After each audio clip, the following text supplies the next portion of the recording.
প্রকৃতির দক্ষিণা দুয়ারে বইছে ফাগুনের হাওয়া, কোকিলের কণ্ঠে বসন্তের আগমনী গান সবকিছুই জানান দেয় বুধবার দিনটি ছিল পহেলা ফাল্গুন।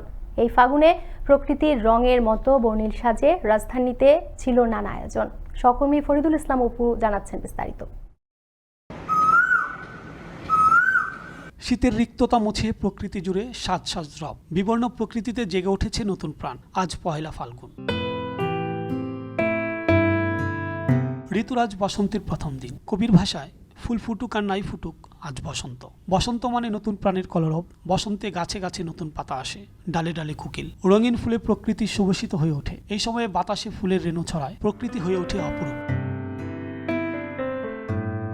এবারের পহেলা ফাল্গুন আরেকটা কারণে ব্যতিক্রম। তাহলে এবার ভ্যালেন্টাইন্স দিবস এবং পহেলা ফাল্গুন একই দিনে উদযাপন হচ্ছে। ফুলে রাঙা আর বাসন্তী মোহে মুগ্ধ। এতদিন হাজবেন্ড ওয়াইফ আসতাম, ছেলে মেয়ে বড় হয়েছে, এখন আসলাম, খুব ভালো লাগছে। আজকে এসেছি আমার বোনের সাথে, বড় বোনের সাথে, ভালো লাগছে। একসাথে বসন্ত, একসাথে ভালোবাসা দিবস, আর সাথে নতুন রূপে সেজে উঠেছে বসন্ত। আমাদের সবার মনে মানে একটা বসন্তের একটা আভাস এসেছে, খুব সুন্দর। ভালোবাসা দিবস মাতে আর বাবাতে, আজকে আমি ঠুরবো।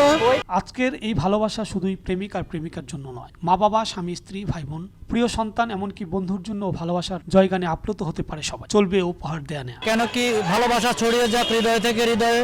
ঘুরবে, বাচ্চা কাচ্চা নিয়ে বেরোবে, সবার সাথে আনন্দ উল্লাস করবে। এরকম দিনে সবাই এক্সপেক্ট করে, এরকম দিন সবাই চায় যে যেগুলো যদি এরকম একটা দিন আসতো সবচেয়ে ভালো লাগতো। ভালোবাসার মানুষ হচ্ছে আমাদের বাবা মা এবং আমাদের ঈশ্বর বা আল্লাহ, যেটা কি আমরা বলি। তো ওনার কাছে সবসময় আমরা দোয়া প্রার্থনা করি আমাদের বাবা মার জন্য, আমাদের আত্মীয় স্বজনদের জন্য। যেহেতু বছরের বাংলা বছরের ক্যালকুলেশন করলে ফাল্গুনের আজকে প্রথম দিন, তো সেই ক্ষেত্রে আমরা চাচ্ছি যে একই সাথে ফ্যামিলি মেম্বার নিয়ে সবাইকে যেন একটু সময় দিতে পারি। আমার বাবা এবং মা দুজনের জন্য এবং আমার শ্বশুর শাশুড়ি সবার জন্য ফুল কেনা হয়েছে। তাদেরকে অবশ্যই বলা হয় এবং সবাইকে সবসময় বলি যে তোমাদেরকে আমরা সবসময় অনেক ভালোবাসি। 6 ঋতুর দেশ বাংলাদেশ। প্রতিটি ঋতুরই রয়েছে আলাদা আলাদা বৈচিত্র্য, রূপ, রং, সৌন্দর্যে পরিপূর্ণ হয়। তাই তো বসন্তকে ঋতুরাজ বলে আখ্যায়িত করেছে প্রকৃতি প্রেমীরা। বসন্তের এ সময়ে পলাশ, শিমুল, কাঞ্চন সহ ফুলে ফুলে ভরে ওঠে প্রকৃতির চারপাশ। ফরিদুল ইসলাম অপু, আনন্দ টিভি, ঢাকা।